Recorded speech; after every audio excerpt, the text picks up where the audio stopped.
Mrs. McKelvy, and I am back with a brand new book starting today. This new book I'm really excited about. It's called The Princess and the Goblin, and it was written by George MacDonald in the year 1872. It is one that I think we're going to have a lot of fun sharing together. So here is chapter 1. It's called Why the Princess Has a Story About Her. There was once a little princess whose father was king over a great country full of mountains and valleys. His palace was built upon one of the mountains, and it was a very grand and beautiful place. The princess, whose name was Irene, was born there, but she was sent soon after her birth, because her mother was not very strong, to be brought up by country people in a large house, half castle, half farmhouse, on the side of another mountain, about halfway between its base and its peak. The princess was a sweet little creature, and at the time my story begins, she was about 8 years old, I think, but she got older very fast. Her face was fair and pretty, with eyes like two bits of night sky, each with a star dissolved in the blue. Those eyes you would have thought must have known they came from there, so often were they turned up in that direction. The ceiling of her nursery was blue, with stars in it, as like the sky as they could make it. But I doubt if she ever saw the real sky with stars in it, for a reason which I had better mention at once. These mountains were full of hollow places underneath, huge caverns and winding ways, some with water running through them, and some shining with all colors of the rainbow when a light was taken in. There would not have been much known about them had there not been mines there, great deep pits with long galleries and passages running off from them, which had been dug to get at the ore of which the mountains were full. In the course of digging, the miners came upon many of these natural caverns. A few of them had far-off openings out on the side of the mountain or into a ravine.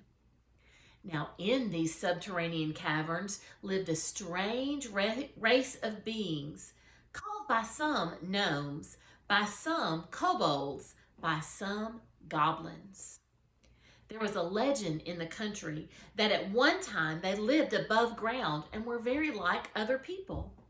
But for some reason or other, concerning which there were different legendary theories, the king had laid what they thought too severe taxes upon them, or had required observances of them they did not like, or had begun to treat them with more severity in some way or another, and impose stricter laws. And the consequence of this was that they had all disappeared from the face of the country.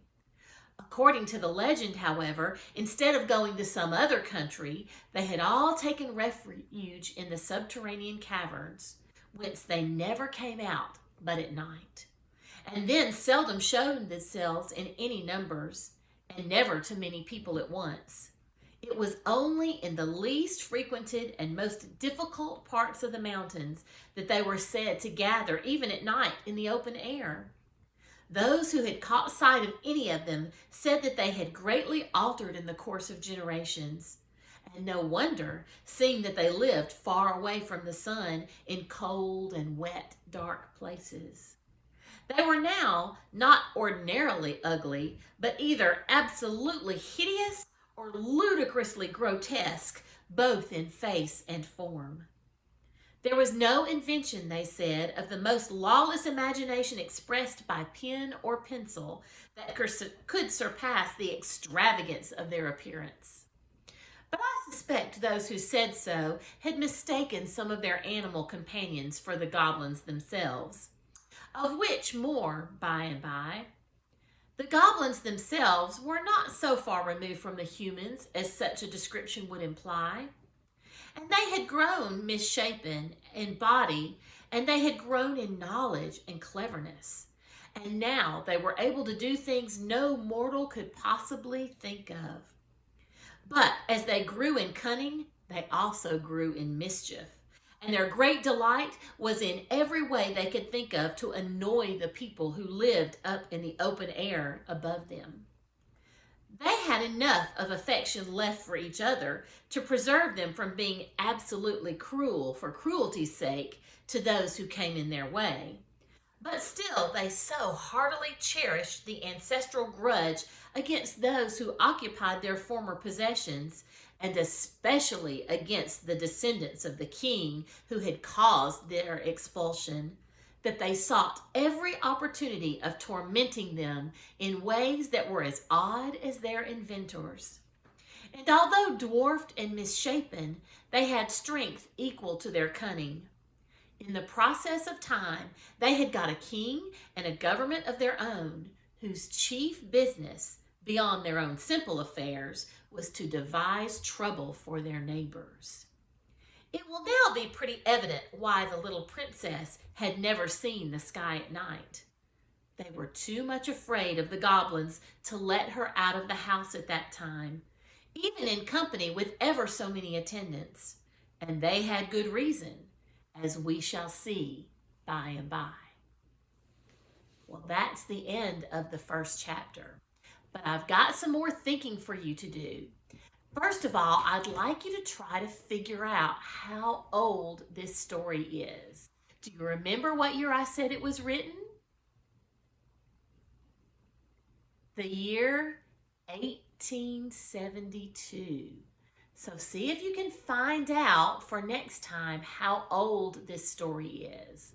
And also, if you'd like to think along with us and do the activities that go along with this story, I'd like to also challenge you to make a booklet for the book, The Princess and the Goblin. If you don't remember how to make a book, or this is your first time to listen to a story with me, then you can go back to the YouTube channel and look for the episode called Let's Make a Book. And it will teach you how to make a book with no staples and no glue and no pages falling out. So those are your challenges for next time. To make yourself a booklet, you can decorate it any way you want. I put a crown on my P for Princess, and I made my G into a goblin face. But you might even want to draw what you think the princess looks like and what you think goblin might look like on your cover.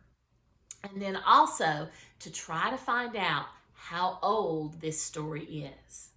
Well, that's it until next time. Bye-bye.